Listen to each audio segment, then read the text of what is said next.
Welcome back everybody. Today we're going to be tearing apart some Hot Wheels. I'm going to show you a couple different ways on how to pull these guys apart, and then I'm also going to be showing you how to put them back together. Now my reasoning for pulling these apart is to get rid of some of the striping. I'm not going to go over that today because I did it in a previous video, but basically the reason I have to pull these ones apart is because they get too close to the windshields here, and if you start using solvents to get the striping off and you touch the windshield, you can potentially damage the windshield. And as you can see on both these Enzos and on this Reventon, the stripes go right up to the windshield. So the best way to do this is to pull the body off, and I'm going to be showing you a couple ways to pull them off and a couple ways to put everything back together. So we're going to be starting this next section with this Lamborghini Reventon. Now I have not tried this way personally myself, but I have seen it done a couple times. Now if the bottom of your car is plastic, basically what you can do is grab a soldering iron and hold it onto the post and wait till the plastic of the car has melted a little bit, and then you can pull it up. What is nice about this, supposedly, is when you go to put it back together, because you haven't drilled these rivets out, they kind of can snap back together. So we're going to see if that's possible. If not,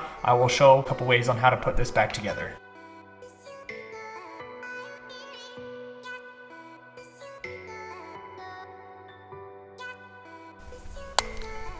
Probably what was bugging me the most was I was heating up the body a lot, and I didn't want to actually like burn the paint on the outside. So I spent about 6 to 7 minutes getting this apart. I think I'll be a little bit quicker with the rear, but it looks like what you'll want to do is kind of touch the plastic a little bit with the soldering iron. Now make sure you're not breathing this in, because I'm assuming plastic smoke isn't the healthiest thing for you. So don't breathe this in if you don't have to. Just kind of go around the area here, get the post nice and warm, and then you should be able to pull this apart. I think the other thing that was bugging me a lot was that there wasn't a lot of places to pry on this body, especially in the front. And so I like nicked the paint down here at the bottom, but I don't really think it's a big deal. So we're gonna get the rear taken off, and then we're gonna take apart the two Enzos.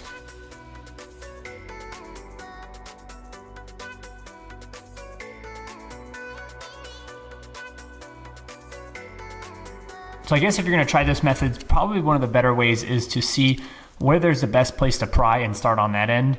And then when you go to the side that's not easier to pry on, you can actually just pull the body up. So now that I've got this guy apart, I'm going to be removing the stripes. Again, I'm not going over that in this video because I did it in a previous video. If you're interested in that one, I will have the link to that in the description below, and I will have a card in the top right.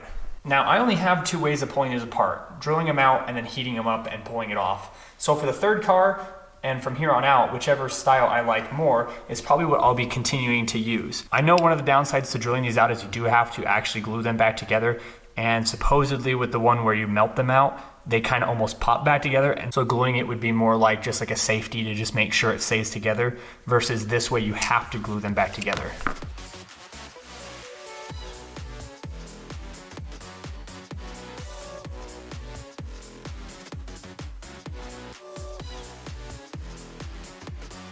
So there's the front one done. You don't want to dig any more out of that than you absolutely have to, because you want to have that post there when you go to glue it back in.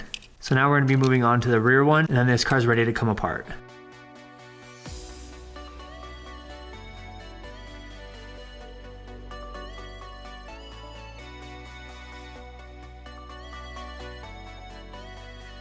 So honestly, they took about the same amount of time. It was about 10 minutes or so. So what I'm probably gonna be doing on this third car is I do wanna heat this one up. I do like that a little bit more. Having the drill around these, because I'm actually not repainting them, so having the drill nearby, you know, could mess them up, and then you would have to be repainting them.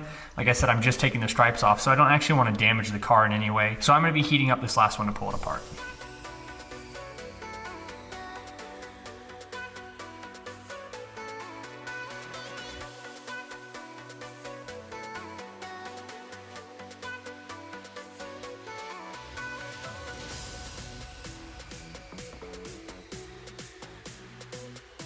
So I'm gonna say that I like the soldering iron way better.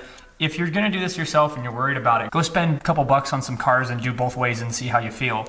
I'm not gonna be saying the size of drill bit that I use, because I think some of them are different. It's really just, you just wanna use a smaller one as a pilot hole, and then you wanna grab a drill bit that's around the same size as the rivet that's in there, and you should be good for the drill bit. But try a couple different ways, get yourself used to both of them in case you have to use one or the other depending on the style of the car. But if I had to choose, I'd probably pick the soldering iron out of the two. So I'm gonna get these stripes cleaned up, and then I will see everybody back in a few.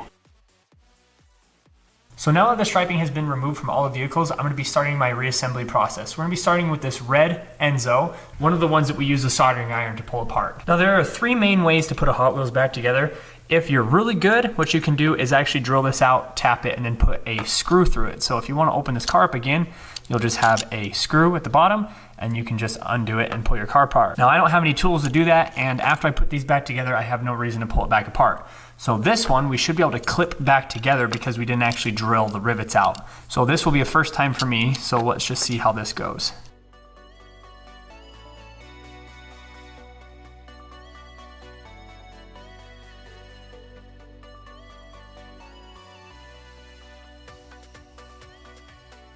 Well, I can actually squeeze it by hand, so I'm gonna get a little bit more creative, maybe make these holes just a little bit bigger, but I am impressed about how little it actually moved the plastic to get them off.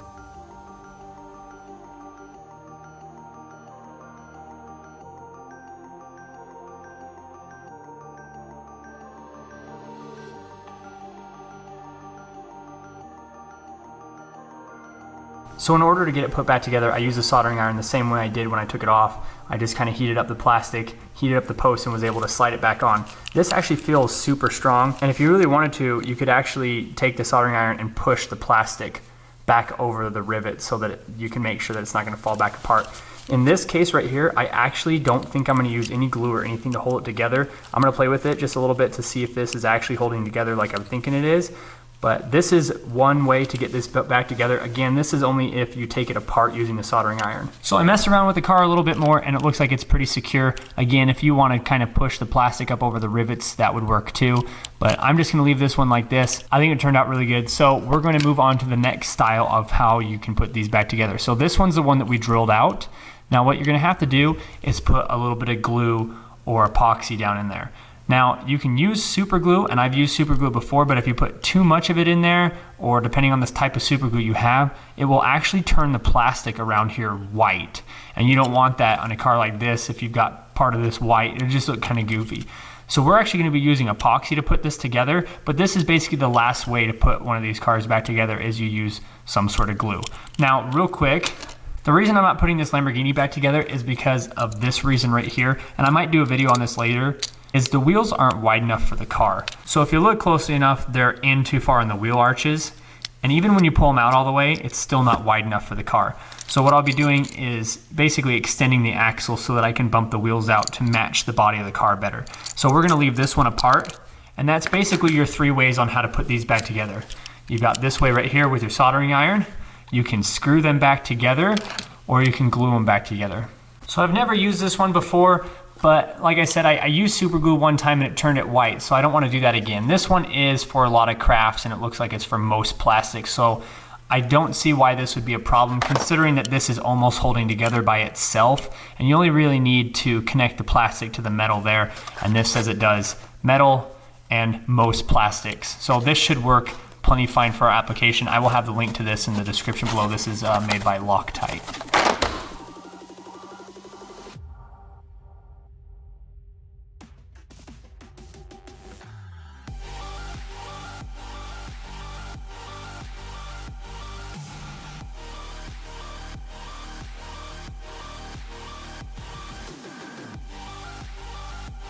So here's the 2-part epoxy all done up. It stayed this really nice clear looking color and it didn't damage any of the plastics around it, and it is completely hardened now. So I'm not worried about the car falling apart anymore.